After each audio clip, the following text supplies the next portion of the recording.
In Liberalism 1927 by Ludwig von Mises, he believed there was a psychological disorder with the anti-capitalist, the Fourier complex.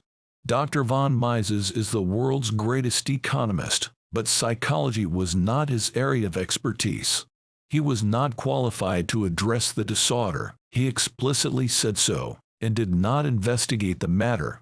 Carl Jung did investigate the matter in The Undiscovered Self 1957.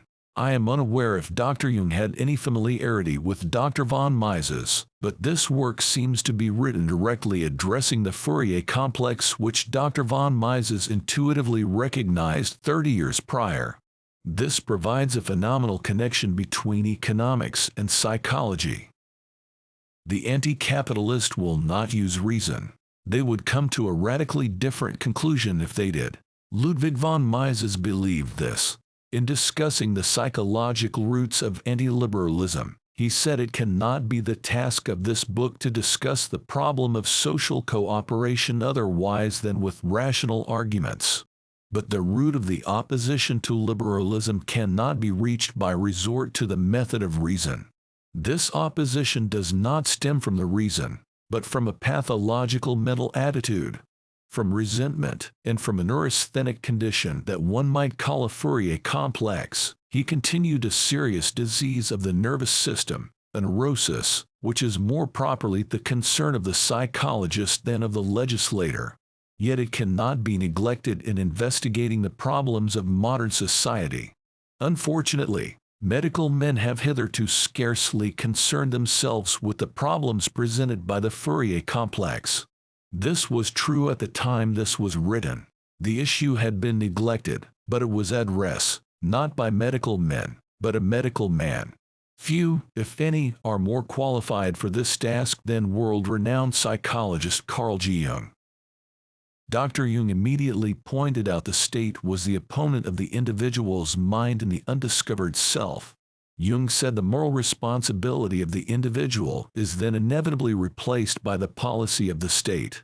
The goal and meaning of individual life, which is the only real life, no longer lie in individual development but in the policy of the state, which is thrust upon the individual from outside and consists in the execution of an abstract idea which ultimately tends to attract all life to itself. The individual uses reason to determine the best course of action. State policy takes the place of individual actions carried out by reason. Thus, reason has been annihilated. Jung points to the only real life is the individual life. Life has been stinted when the individual's goals have been removed. He is thus the only individual, or, at any rate, one of the few individuals who could make use of their individuality if only they knew how to differentiate themselves from the state doctrine. They are more likely, however, to be the slaves of their own fictions. The individual may truly believe they can think for themselves, but nearly all are fooling themselves. Furthermore, in order to compensate for its chaotic formlessness, a mass always produces a leader, who almost infallibly becomes the victim of his own inflated ego consciousness. The individual cannot shape his own mind and looks to a new idol for stability. However, they won't find it because the leader believes his mind is stronger than it actually is. As a social unity has lost his individuality and become a mere abstract number in the Bureau of Statistics, the individual has become lost in the whole.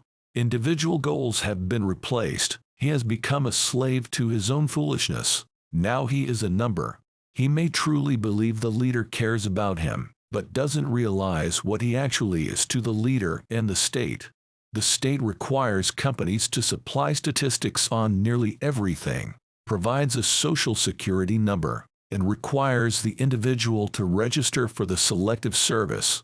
This is how the state monitors business and identifies its subjects. We have all become a number.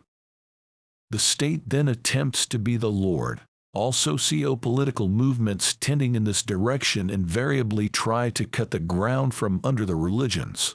The leader now has the final word. There is no higher authority which can be appealed to. The state has taken the place of God.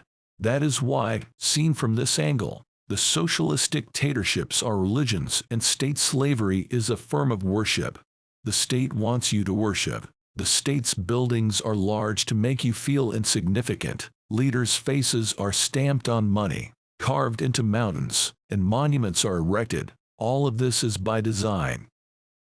Happiness and contentment, equability of soul, and meaningfulness of life, these can be experienced only by the individual and not by a state, which, on the one hand, is nothing but a convention of independent individuals and, on the other, continually threatens to paralyze and suppress the individual. The state is not a person. It cannot discover its shadow. The mind needs individualism to fully develop.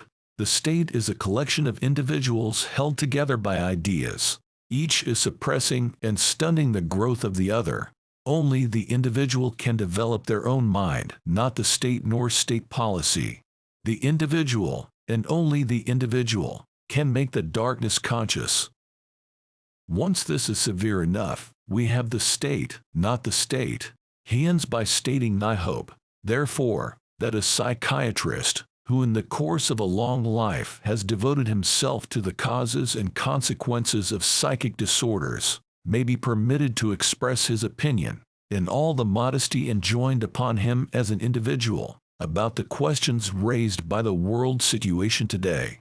Carl Jung justified the Fourier complex.